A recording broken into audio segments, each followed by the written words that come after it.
Every morning, across Australia, roughly 16 million cups of coffee are made before most people have said a word to anyone. That number alone tells you something about how deeply coffee sits inside daily life here.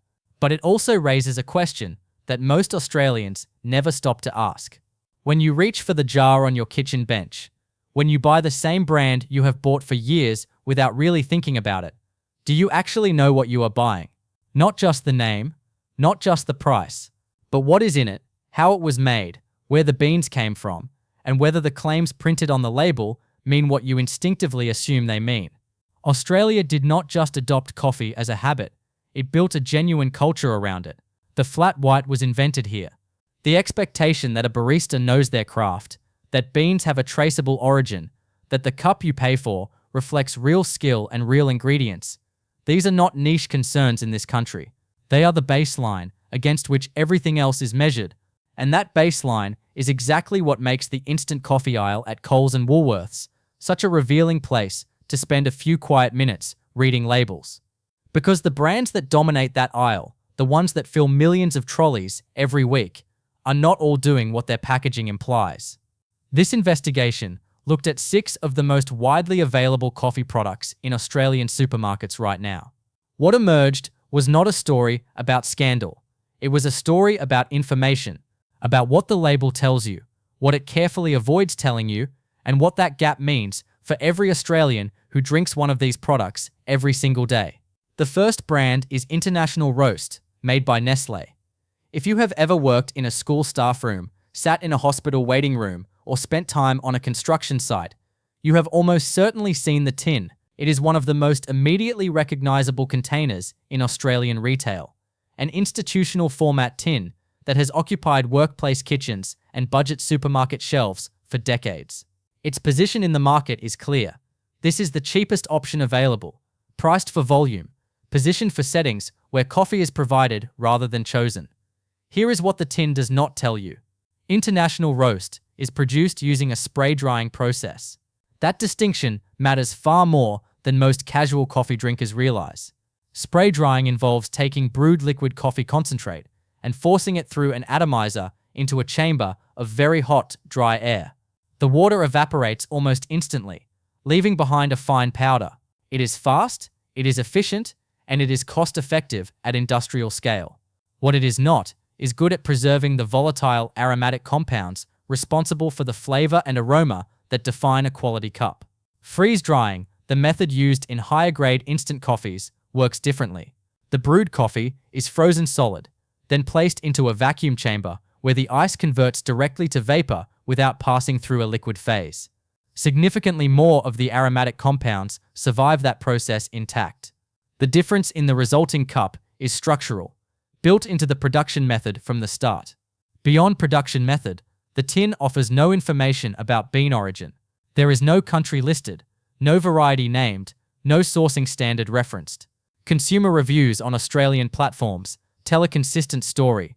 Long-term buyers describing a change in flavor they date to a specific point, using words like burnt, bitter, and granular. Nestlé has not publicly addressed those complaints with any meaningful specificity. The familiarity of the packaging is doing significant work that the product information is not. The second brand is Nescafé Blend 43 Dark, also made by Nestlé. This is part of the dominant instant coffee range in Australia by volume, a product so embedded in the national pantry that many Australians would struggle to remember a time before it existed. In Choice's independent blind taste testing of 18 supermarket instant coffees, conducted by a professional panel against a reference long black made on an espresso machine with freshly ground premium beans, Blend 43 Dark scored 71 out of 100. That placed it in the lower third of the entire field. The packaging carries a sustainability claim, with language describing the beans as 100% sustainably sourced or responsibly grown. When Choice questioned Nestlé directly about that claim, the company explained that most beans used in Australian-made Blend 43 are certified through Rainforest Alliance, or the 4C standard. The 4C standard is a baseline sustainability framework that coffee industry participants helped design and that Nestlé has been involved in shaping. It is not the same as an independently set certification standard administered by a body with no commercial relationship to the brand being assessed. The auditing behind the claim is real. The independence of the standard is structurally different from what most shoppers assume when they read the word sustainable on a food label. The packaging also does not disclose country of bean origin, varietals used, or the ratio of Arabica to Robusta in the blend. For a product this widely consumed, that level of opacity about what is actually in the jar is a gap worth naming. The third brand is Nescafé Gold Intense Dark, again from Nestlé. This product sits in the premium tier of the Nescafé range, carrying a higher price point and packaging designed to communicate quality above the standard Blend 43 offering. In the same choice blind taste test, Nescafé Gold Intense scored 76 out of 100 at $7.50 per 100 grams. It is priced as a step up from the everyday option. The problem with that positioning becomes visible when you look at what the same money buys elsewhere on the same shelf. Coles Classic Granulated Coffee scored 80 out of 100 in that identical test and costs $1.85 per 100 grams. Robert Tim's Full-Bodied Granulated Coffee scored 81 out of 100 at $4 per 100 grams. Aldi's Al Cafe Gold Classic Dark Roast scored 79 out of 100 at $3.90 per 100 grams. Every one of those products outperformed Nescafé Gold Intense in independent taste assessment and did so at a meaningfully lower price per gram. The label does not disclose bean origin, does not name varietals, and does not provide information about the blend composition beyond the general flavor descriptor in the product name. The independent taste data does not suggest you are paying for a better cup. The fourth brand is Moccona Specialty Blend, Rich and Dark, owned by JDE Peet's. In Australia, Moccona built its entire identity around a single piece of packaging, the cylindrical glass jar, with the gold label and the red wax seal. That jar became so recognizable over decades that it functioned as shorthand for the idea of premium instant coffee in the Australian consumer mind. The brand arrived here in 1960 and spent the following 60 years accumulating the kind of quiet prestige that very few packaged goods achieve. In the choice blind taste test, Moccona Specialty Blend Rich and Dark scored 75 out of 100 at $8.50 per 100 grams, placing it below products costing a fraction of its price per gram.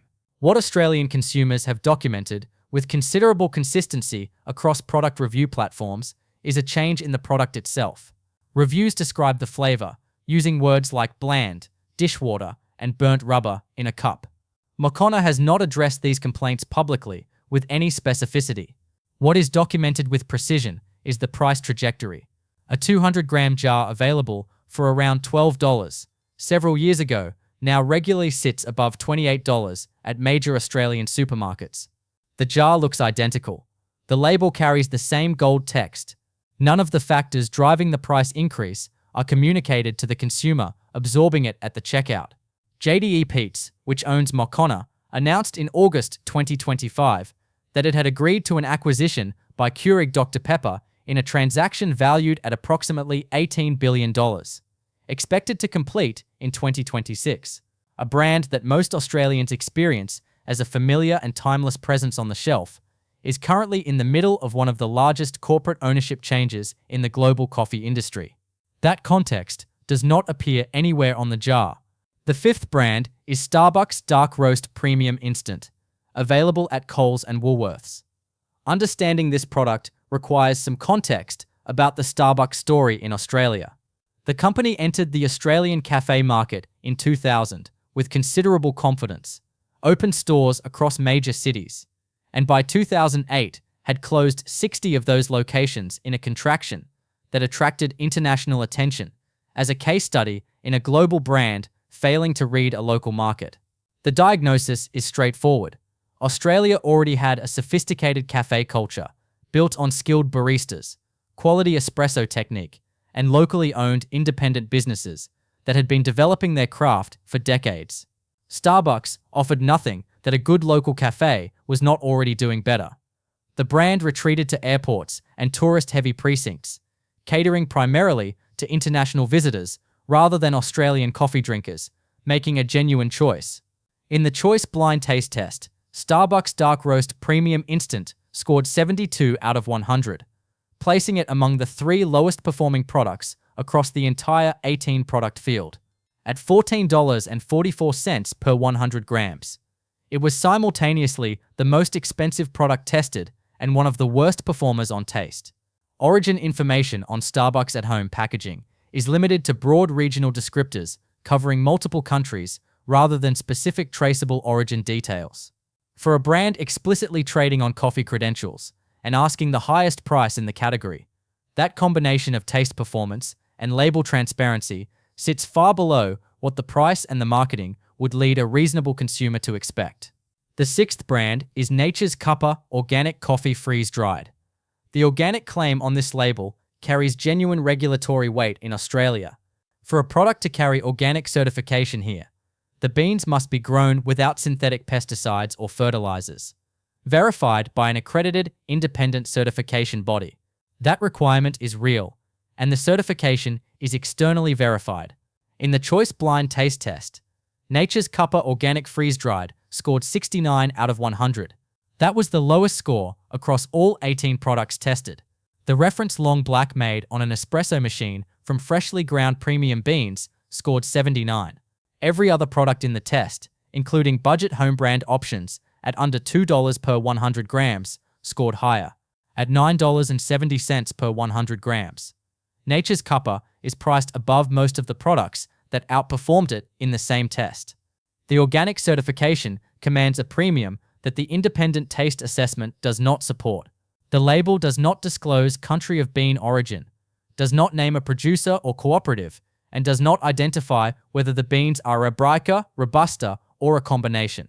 For consumers choosing this product, partly because an organic certification implies something about transparency and traceability, the absence of any information about where these beans came from represents a meaningful gap between the promise of the label and what it actually delivers. What connects these 6 products is not dishonesty in a legal sense. None of them is breaking the rules as they are written. What connects them is something more consistent and more worth understanding. In each case, there is a gap between what the packaging communicates to a shopper in the aisle and what a more considered shopper would want to know before deciding whether the price being charged is justified by what is in the jar. Sometimes that gap is a sustainability claim that uses language implying independence that the underlying standard does not fully provide. Sometimes it is the highest price in the category attached to one of the lowest taste scores in an independent test. Sometimes it is a price that has roughly doubled over a few years with no explanation offered to the people paying it. Australia built a cafe culture that the rest of the world genuinely admires. It was built by people who asked questions about origin, about production method, about what was actually in each cup, and why it cost what it cost. That same standard of careful inquiry is available to anyone standing in a supermarket aisle with a jar in their hand and a few minutes to read what is printed on the outside and see what has been left off.